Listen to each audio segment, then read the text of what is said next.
खेसारी लाल के पावर भी पाकिस्तान में मच रहा है। इस वीडियो में शुरू से लेकर अंत तक बना रहिए। हमेशा ऐसा वीडियो न्यू इन्फॉर्मेशन जितना जल्दी लाने को मैं प्रयास करता हूँ। खेसारी लाल जो भोजपुरी के दबंग star, trending star, hit machine, क्या क्या लोग बोलते हैं, जो खेसारी लाल ट्रेंडिंग स्टार बोलते हैं, तो ट्रेंडिंग स्टार खेसारी लाल के भी अब पाकिस्तान में भी गाना बज रहा है, धमाल और बवाल मचा रहा है। जैसे भी भोजपुरी में बवाल मचाते हैं खेसारी लाल, वैसे ही अब पाकिस्तान में भी बजा रहे हैं खेसारी लाल, बवाल धमाल मचा रहे हैं। भोजपुरी इंडस्ट्री को बहुत आगे बढ़ा रहे हैं। पवन सिंह खेसारी लाल के हमेशा चर्चा औटी एरिया से चलते ही रहता है, लेकिन खेसारी लाल के गाना बवाल धमाल मचा रहा है पाकिस्तान में।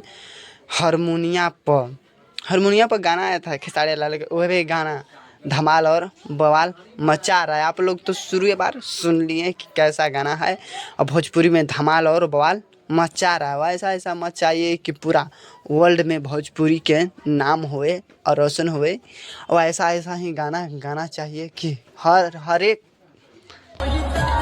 देश के लोग भोजपुरी पर तो पावर दिखल बा खेसारी लाल यादव के पाकिस्तान में। मचाते रहे। हम हमेशा ऐसा वीडियो खेसारी लाल यादव के गाना देते रहता हूँ। पूरा वीडियो देखने के लिए ये धन्यवाद। जलवा एकदम